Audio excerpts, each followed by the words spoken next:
Those of you who stuck with us, welcome back. Those of you who are just tuning in, I am Shelley Brazeley. I'm the Commissioner of the Social Action Ministry here at ENY3. We are in the fabulous Zion Cathedral, where the bishop is Frank Anthon White. And he's such a tremendous visionary. He wanted the community to know who's running for these offices in Freeport. And since COVID is here and we're doing church a little bit different, it's not Sunday morning and they're not coming up to talk to us. They are here, but we still need you to have the information. So now we're joined with Freeport Alliance Party, and to my, I think this time we'll do a little bit different. We'll start with the mayoral candidate and allow her to say her name and why she's running. Good evening, Zion family. Thank you, Bishop Frank A. White, for having this amazing forum to make sure that our community hears from all the candidates. My name is Trustee Carmen Pineyro. The reason why I'm running for mayor of the Incorporated Village of Freeport is simple. We can do better. We're in a crossroad right now in our community, from social issues to infrastructure, that you're going to need a person who gets it, a person who can walk every corner of this community and engage and make sure that everyone is aware of the things that are happening. In addition to that, bringing new opportunities for our youth, making sure that our seniors are taken care of, and especially that our families can continue to raise their families for generations to come. Thank you. Thank you. And our candidates for trustee, we'll start with you. Hi, good evening. Thank you again so much for having us. It's beautiful here, and it's great that we can even do this virtually, and we really do appreciate it. My name is Dawn De La Yera, and I am running for trustee of the Village of Freeport. I'm running because for many years I've been working behind the scenes in a lot of different capacities with various people in the community and other leaders, and I was tired of just being behind the scenes, and it was time to come forward and use my voice and use my commitment to Freeport to help with leadership. Thank you. Ms. Dawn. Good evening. Thank you so very much for allowing us this opportunity to come before you and to be able to share with you our platform. And so I'd like to just first start off by saying that my name is Donna Raphael. I have lived here in the village for over 20 years. I've raised my family here. My sons have graduated and went through the school districts here.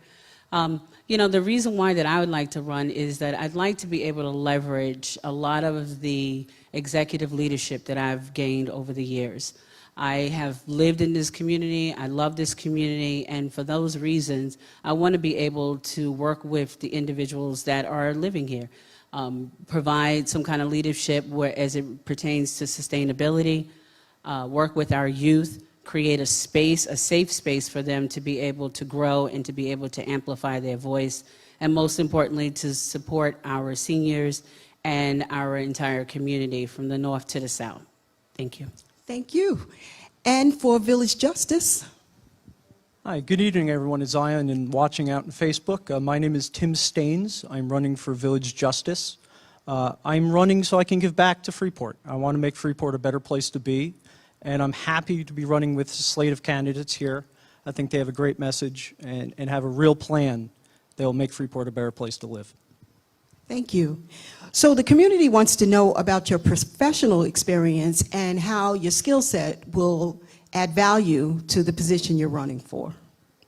And we'll start again with the mayor or mayoral candidate. Thank you, Mrs. Brazeley. For those that don't know, again, my name is Carmen Pineyro. I'm currently a trustee in the Village of Freeport. What qualifies me and qualifications from my professional career to the many years of public service here in the Incorporated Village of Freeport. I served over a decade as a school board member. When I first got elected, I was the youngest single woman of color, Latina, elected to the school board. During my tenure in the school board, I was blessed to have worked with another member of the Zion family, Sunday Cower, and we did tremendous work with the community. From building the first school, brand new school in over 50 years in Nassau County New Vision School, adding a new wing to the Freeport High School, and a new artificial turf for lighted for the football field. But most importantly, getting AA bond rating from Standard & Poor's out of 300 school districts and receiving a clean audit from the State Controller's Office while maintaining a 1.3 tax levy over a decade out of 56 school districts. Then I got elected to the village board in 2009, and I ended up serving simultaneously from the school board and the village board for 2 years, and then I retired from the school board because I truly believe that we need to give opportunities to other members of the community to work in there. On the private sector, so I am a chief compliance officer for a private mortgage bank. I am the person in charge of making sure that the laws and regulations are adhered to, but most importantly, we manage over $120 million a month, which besides, working on the school budget for many years at, $150 million, to now having served on the village board for 12 years and working on our budget and delivering, zero tax increases together with the rest of the board, because, there's no I in team. It's a collective work, and bringing all the work to the community, but most importantly also the relationships at the state, federal government throughout the years. And that relationship is going to bring so much more to our village, from policy to make sure that we have the infrastructure, that we have the sustainability to make sure that we can live here in this village. And I have an amazing team with Donna, Dawn, and Tim, Alliance for Freeport. Thank you. All right, trustees, we're going to go in the same order, okay? All right, you're next. Thank you. Again, my name is Dawn De La Yera, and I am a career adult educator. And what that means is that I have spent the last 20 years helping adults have the skills they need to achieve their goals.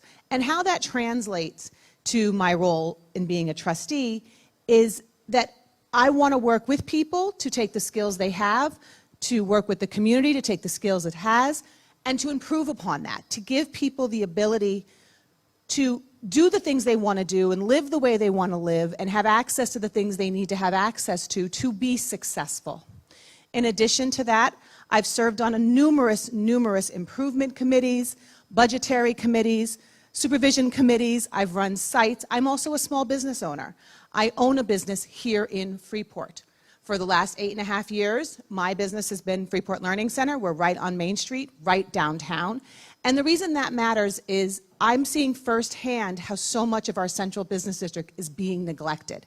And I've been working with other business owners in downtown hub of Freeport to explain and to say what we need to change, what we need from our community to make our downtown business hub thrive, and a place that people want to go to and want to spend their dollars and keep their money in Freeport. In addition to that, I've overseen other grant-based programs.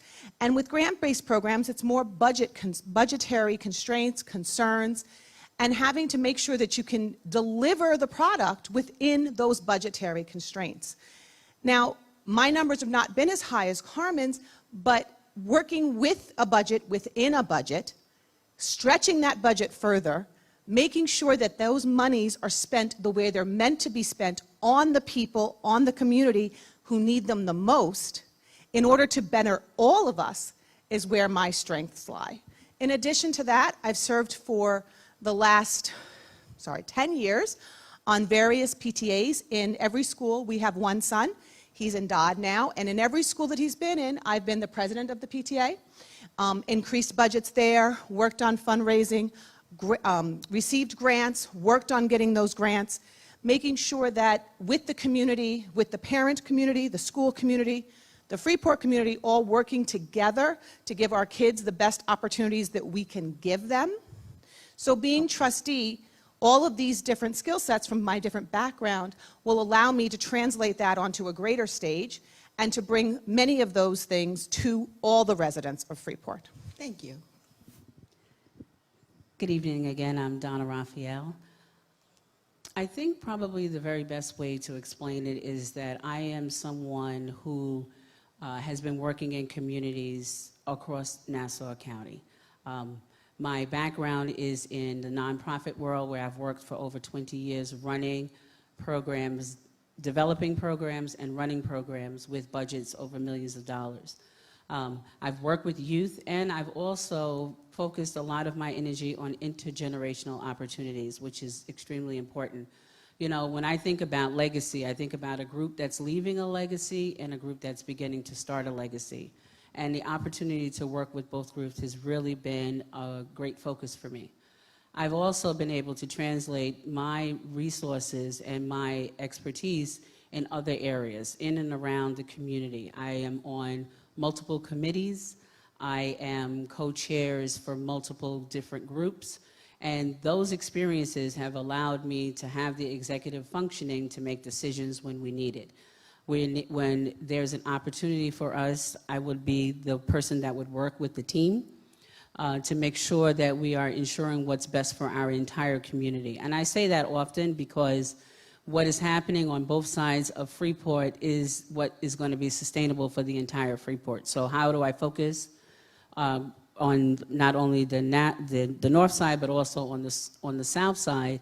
It's important for me to be able to translate, to be able to communicate with the community, to have an open door policy, to come from behind my desk, to be able to help further along whatever the policies are for our Team Alliance.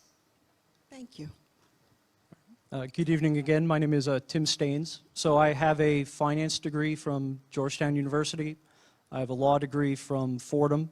I've been practicing law for 16 years now, and I've always been in the courtroom as a trial attorney. So I've done it all from jury trials to bench trials.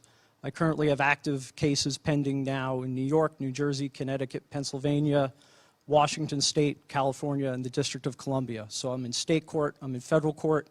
I've seen it all. I know what works and I know what doesn't. I'd love to bring some of that real-world experience to the Freeport Village Court.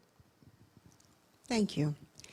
So now we'd like to know what steps or what plans you guys have to deal with the community's concern about the Freeport Police Department.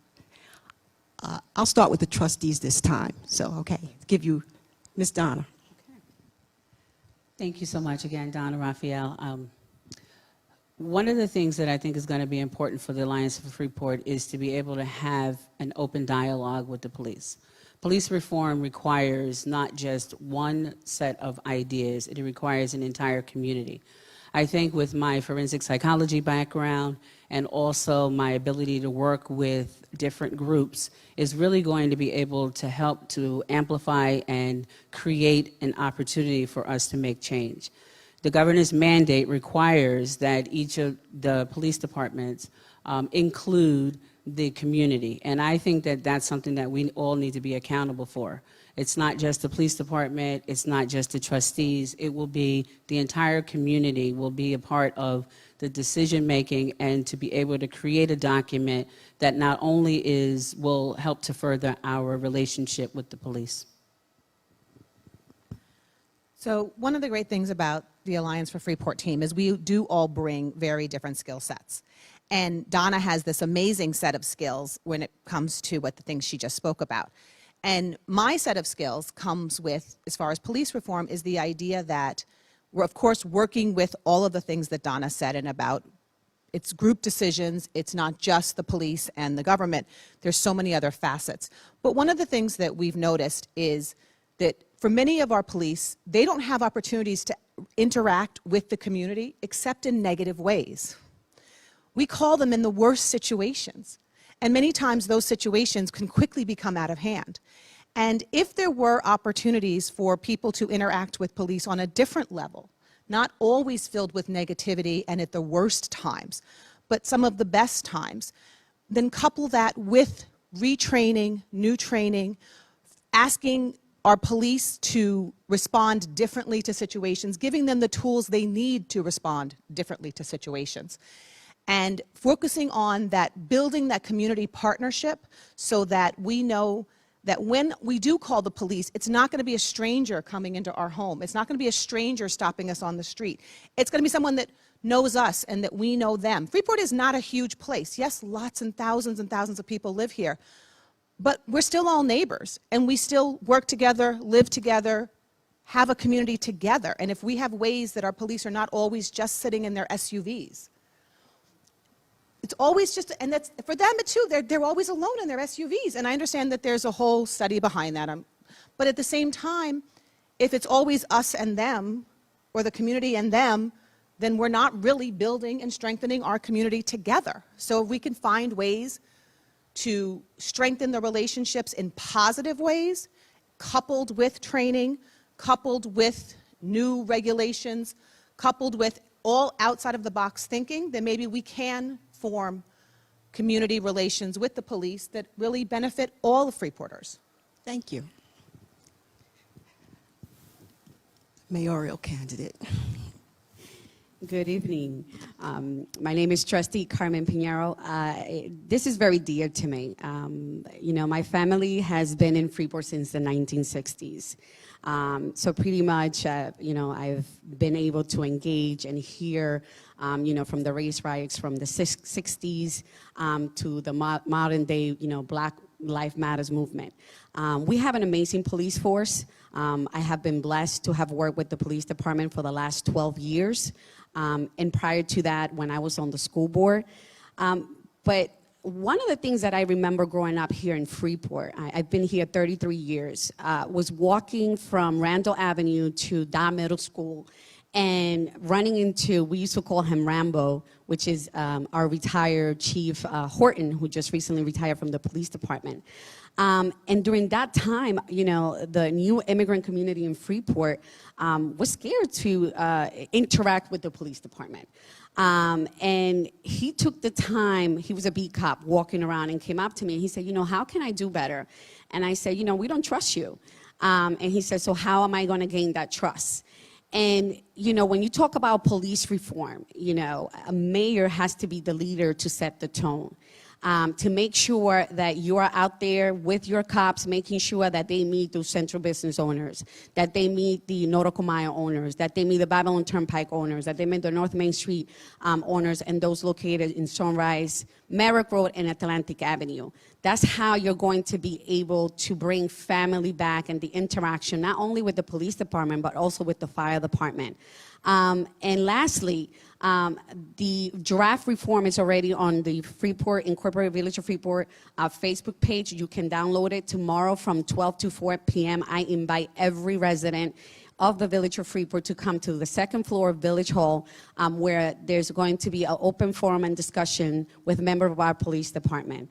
And lastly, it's through policy, but what's going to make this work for all of us is the engagement between the police department and every member of our community, including our children, because that's where it starts. Thank you. Thank you.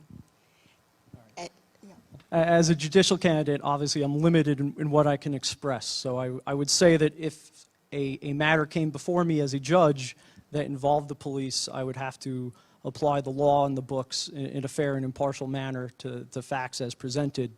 But I do hope that everyone listening enjoyed what they heard from the rest of the team, because I would not be running with these ladies if I didn't agree with their sentiments. Okay. So our trustee Pineyro brought up Black Lives Matters. So I would like to know from you guys your position. The community would like to know your position on Black Lives Matters. And Ms. Donna, we'll start with you again. Well, obviously, I would have to say that I support Black Lives Matter. The idea around it, you know, for all the historical reasons, but most importantly, when I look at what was happening over the summer, I think one of the most important things that I was expressing and stressing was that the one incident was not where we should focus. We should take a look at what was happening, but also begin to think about strategies as it relates to systemic racism, and how do we stamp that out? What policies can we put in place? How do we convene and have discussions where it matters to the community that was being harmed? I will definitely support any of the initiatives that will allow us to be able to work together as an entire community. But most importantly, when we are needing to support our youth, help them to amplify their voice. I think the most important thing was what a great group of young people. They led the marches, they led the discussion, but we need to be here as the thought leaders to be able to support them and to be able to help them to also move forward, all of us, the entire community, forward so that we are a better and stronger Freeport. Thank you. I love that. Help our young people amplify their voices. I love it. Okay. Yes. She has the perfect answer.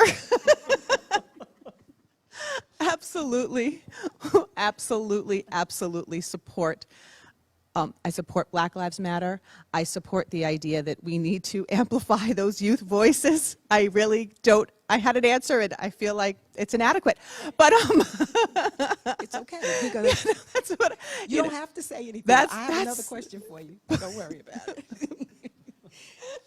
You already spoke on Black Lives Matter. So let me ask you all this. Your position on the Freeport Armory. I'd love to hear your position as a team on the Freeport Armory, and we'll start with you. Good evening again, Zion family. Trustee Carmen Pineyro. You know, the Freeport Armory has been a very, a lot of people say, you know, controversial, but I think it's one of the most amazing things that can happen to our village because it woke up people that were asleep. It re-engaged members of the community that were not engaged before. You know, I sat at Village Hall and I listened to every member that came from Zion, that came from Northeast and other parts of Freeport, and they talked about what they wanted for the Armory. And, you know, in those public forums, I took notes. And we can do better. You know, right now it's being remodeled, and I know that a daycare is going in there, but the Armory is very big, and all those things that the members of the community stated, and they were the top 5. I think that as the next mayor of Freeport, together with the members of the Alliance for Freeport, we will truly engage the community, especially the community here in Northeast Freeport, because it's closely associated with each and every one of them, to see how best we can use further the facility to engage not only the community that lives here, but overall what is the best aspect to bring it there. You want to answer that? I would really, really love to. Okay.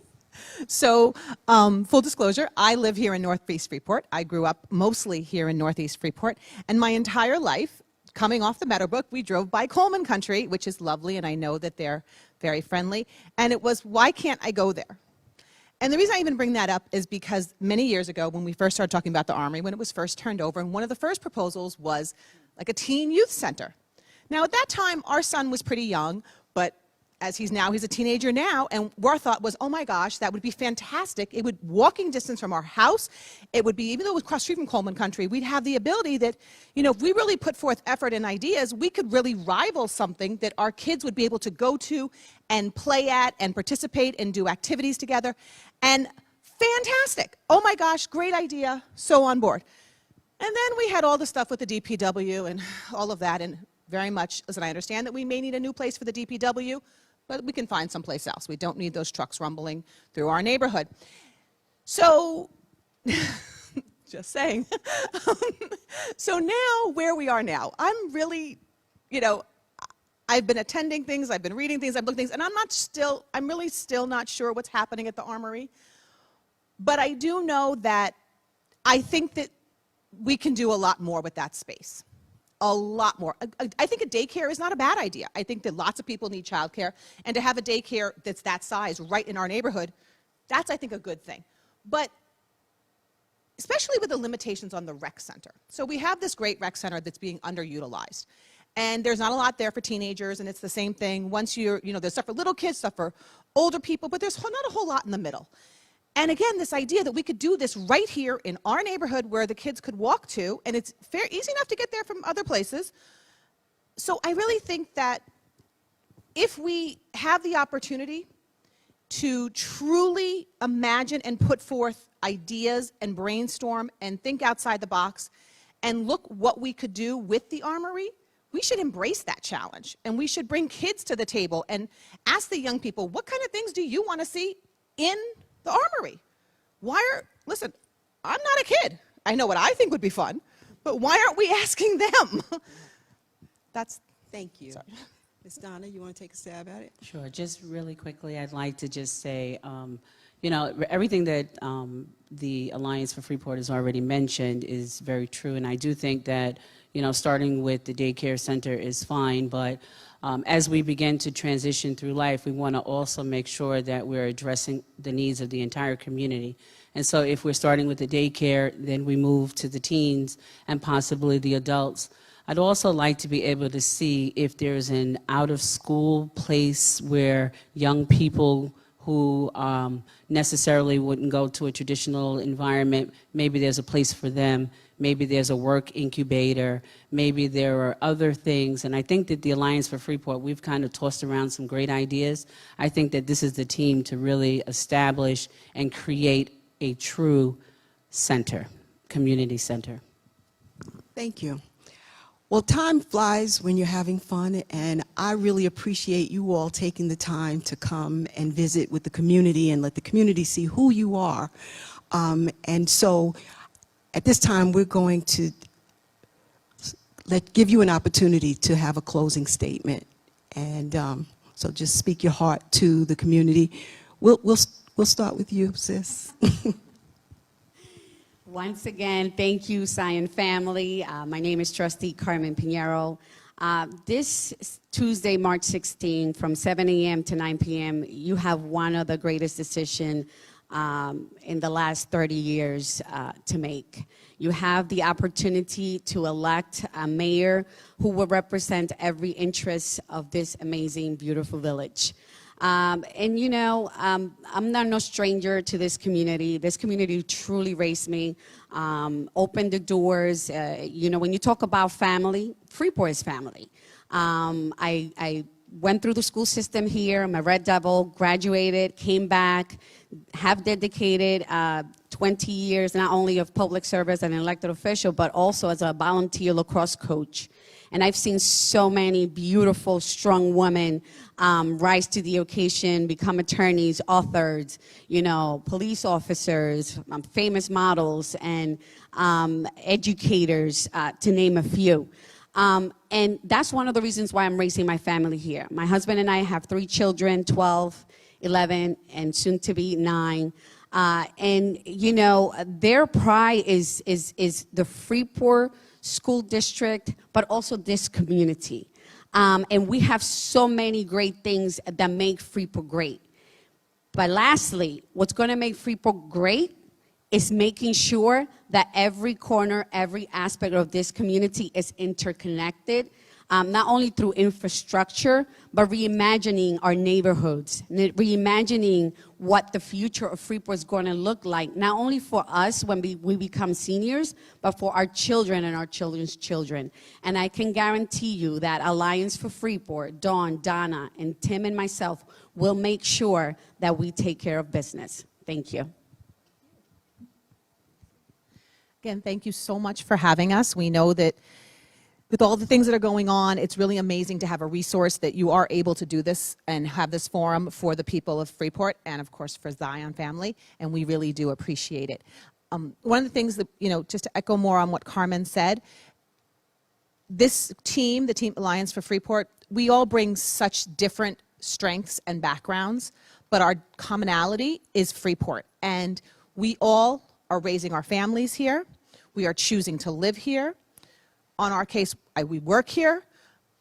I chose to work in Freeport. When I looked for business, I wanted to be in Freeport because I wanted to build this community even more.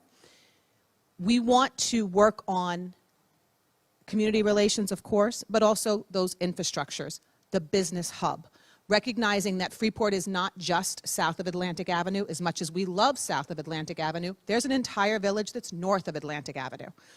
We want to make sure that all parts of Freeport are represented, heard, listened to, and utilized. People have ideas. Living on Long Island is really, really difficult. And if we have the power to make some of that just a little bit easier by modernizing things, by bringing things into, this is 2021, and so many of our things are being done exactly the same way they were in 1981 and 1971. And we need to move to the future again to order to build Freeport and make Freeport a place that people want to continue living in, and people can continue living in, and people want to bring jobs to, and people want to work in, and a place where people want to eat and shop and play. All of these things we have. We just need to utilize them better, promote them better, modernize them, build the community up, and bring the community back in. And this team, we really think that's possible. Thank you. Thank you very much, Zion. Donna Raphael once more. And, I also moved here. I raised my family here on the northeast side, really down the block, very much like Dawn. I'm in walking distance. I've spent my children's lives really just focusing in on what's important. Quality of life is really where we need to make sure that we are focused as an Alliance for Freeport. But the other thing is that it's very important for us to continue to take a look at family. So family is first. And when I think about the parks and the green space and the opportunities for our families to come together and to convene and to eat and shop, those are the areas that we want to focus on. We want to make sure that we're building infrastructure, that we're building up the businesses on the north and the south side, that this is a destination place, reimagining this community in a way that not only do people want to live here, but they want to come and they want to visit and they want to be able to take part in all of the things that we love about this village. We plan to stay here. And so I want to thank you, the community of Freeport, for allowing us to come here, share this time and space with you this evening. And last but not least. Great. Thanks for having us. It's very much appreciated. I think you hear what we're saying, and I hope you feel what we feel, is that there's something special happening in Freeport right now. And it's something that I think has to be nurtured, and this is the time. This is where you really need a village leadership that's going to nurture the small businesses here, nurture the families. I know on my block, there's more kids on the block now than ever before. And I moved here. I moved here from Brooklyn. I could live anywhere I want to. I choose to live here. And I think that this team is going to put together a master plan. They're going to put together the support networks and structures that's going to allow all of us who live here in Freeport to make it the best place it can possibly be. And that's what the Alliance for Freeport is about. And that's why I think that Donna, Dawn, Carmen, and myself are happy to bring this message to you. Well, you heard it first here. I thank you guys. Alliance for Freeport or Freeport Alliance? Alliance for Freeport. Thank you, Alliance for Freeport, for joining us. Thank you at home for tuning in. And most especially, thank our pastor, our bishop, our prelate, the Frank Anthon White, for his vision and love for people. He wants to make sure that you get the information so that you can make an informed, intelligent decision when it comes to your future. An investment in a home is major, and we want the best quality of life possible for you.